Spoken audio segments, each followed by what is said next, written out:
Judges 9. After Abimelech had ruled over Israel for 3 years, God sent a spirit that stirred up trouble between Abimelech and the leading citizens of Shechem, and they revolted.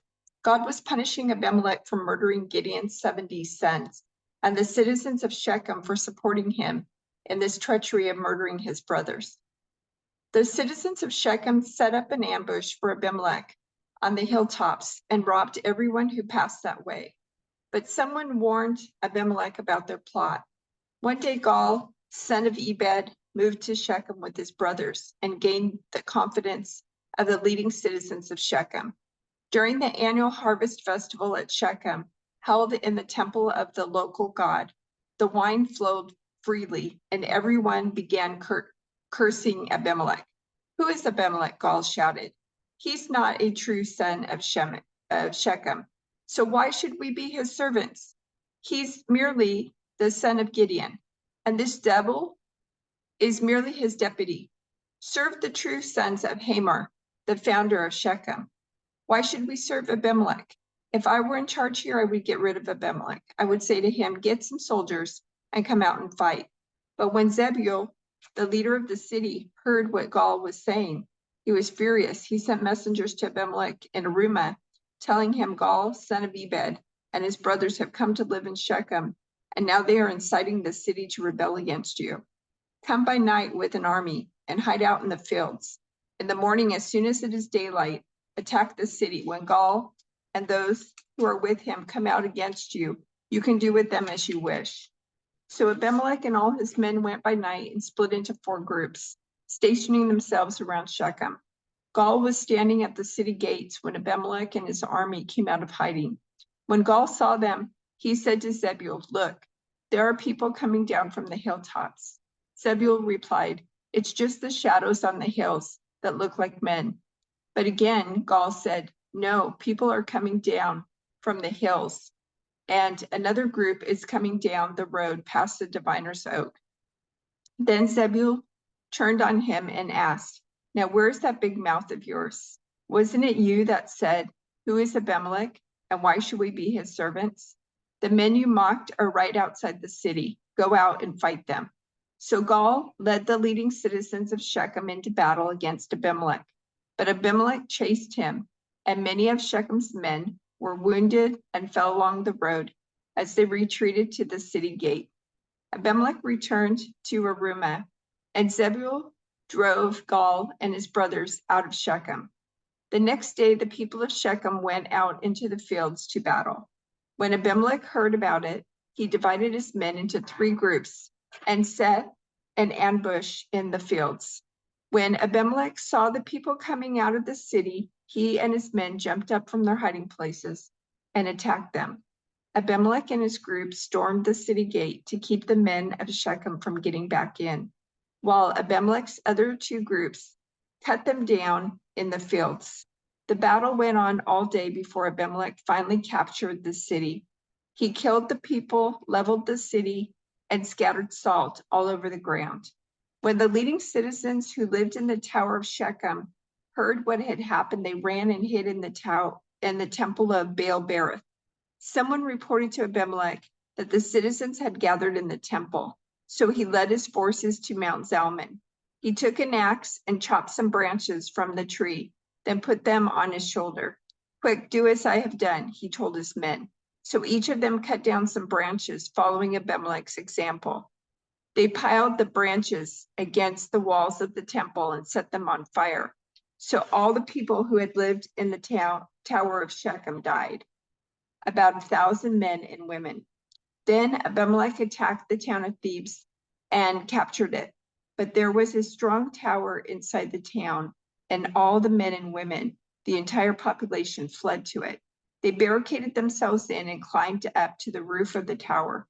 Abimelech followed them to attack the tower, but as he prepared to set fire to the entrance, a woman on the roof dropped a millstone that landed on Abimelech's head and crushed his skull. He quickly said to his young armor-bearer, "Draw your sword and kill me. Don't let it be said that a woman killed Abimelech." So the young man ran him through with his sword, and he died. When Abimelech's men saw that he was dead, they disbanded and returned to their homes.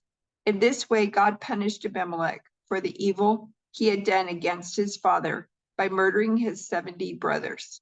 God also punished the men of Shechem for all their evil. So the curse of Jotham, son of Gideon, was fulfilled. After Abimelech died, Tola, son of Puah, son of Dodo, was the next person to rescue Israel. He was from the tribe of Issachar, but lived in the town of Shamir in the hill country of Ephraim. He judged Israel for 23 years. When he died, he was buried in Shamir. After Tola died, Jair from Gilead judged Israel for 22 years. His 30 sons rode around on 30 donkeys, and they owned 30 towns in the land of Gilead, which are still called the towns of Jair. When Jair died, he was buried in Kamon. Again, the Israelites did evil in the Lord's sight. They served the images of Baal and Ashtaroth and the gods of Aram, Sidon, Moab, Ammon, and Philistia. They abandoned the Lord and no longer served him at all. So the Lord burned with anger against Israel, and he turned them over to the Philistines and the Ammonites, who began to oppress them that year. For 18 years they were oppressed. For 18 years they oppressed all the Israelites east of the Jordan River in the land of the Amorites that is in Gilead. The Ammonites also crossed to the west side of the Jordan and attacked Judah, Benjamin, and Ephraim. The Israelites were in great distress. Finally, they cried out to the Lord for help, saying, "We have sinned against you because we have abandoned you as our God and have served the images of Baal." The Lord replied, "Did I not rescue you from the Egyptians, the Amorites, the Ammonites, the Philistines, the Sidonians, the Amalekites, and the Mennonites? When they oppressed you, you cried out to me for help, and I rescued you. Yet you have abandoned me and served other gods, so I will not rescue you anymore. Go and cry out to the gods you have chosen. Let them rescue you in your hour of distress." But the Israelites pleaded with the Lord and said, "We have sinned. Punish us as you see fit. Only rescue us today from our enemies."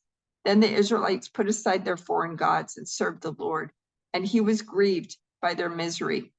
At that time, the armies of Ammon had gathered for war and were camped in Gilead, and the people of Israel assembled and camped at Mizpah. The leaders of Gilead said to each other, "Whoever attacks the Ammonites first will become ruler over all the people of Gilead."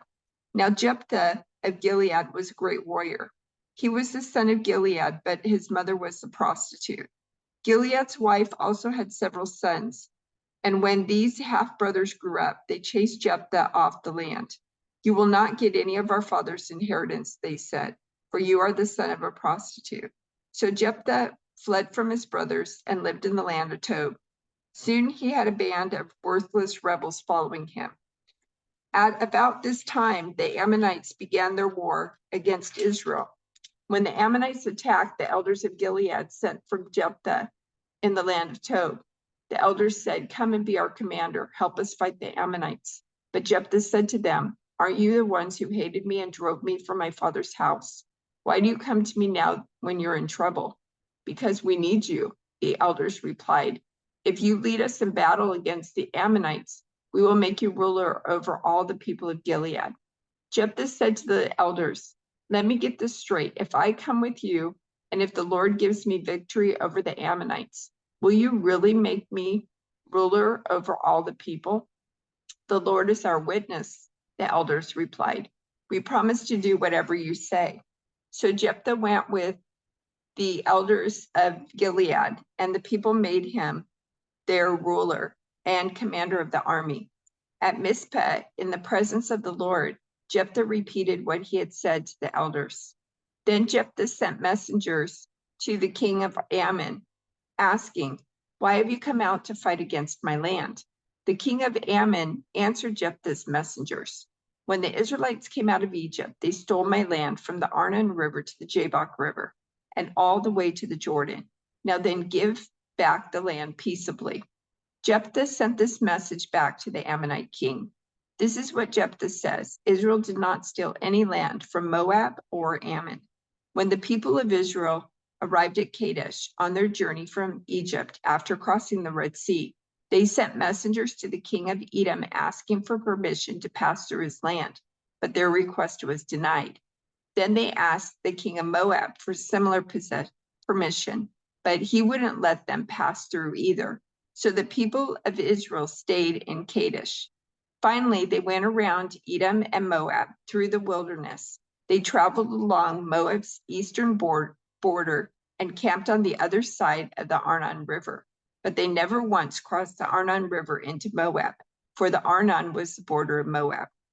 Then Israel sent messengers to King Sihon of the Amorites, who ruled from Heshbon, asking for permission to cross through his land to get to their destination. But King Sihon didn't trust Israel to pass through his land. Instead, he mobilized his army at Jahaz and attacked them. But the Lord, the God of Israel, gave his people victory over King Sihon. So Israel took control of all the land of the Amorites who lived in that region, from the Arnon River to the Jabbok River, and from the eastern wilderness to the Jordan. So you see, it was the Lord, the God of Israel, who took away the land from the Amorites and gave it to Israel. Why then should we give it back to you? You keep whatever your God, Chemosh, gives you, and we will keep whatever the Lord our God gives us. Are you any better than Balak, son of Zippor, king of Moab? Did he try to make a case against Israel for disputed land? Did he go to war against them? Israel has been living here for 300 years, inhabiting Heshbon and its surrounding settlements, all the way to Aroer and its settlements, and in all the towns along the Arnon River. Why have you made no effort to recover it before now? Therefore, I have not sinned against you. Rather, you have wronged me by attacking me. Let the Lord, who is judge, decide today which of us is right, Israel or Ammon. But the king of Ammon paid no attention to Jephthah's message.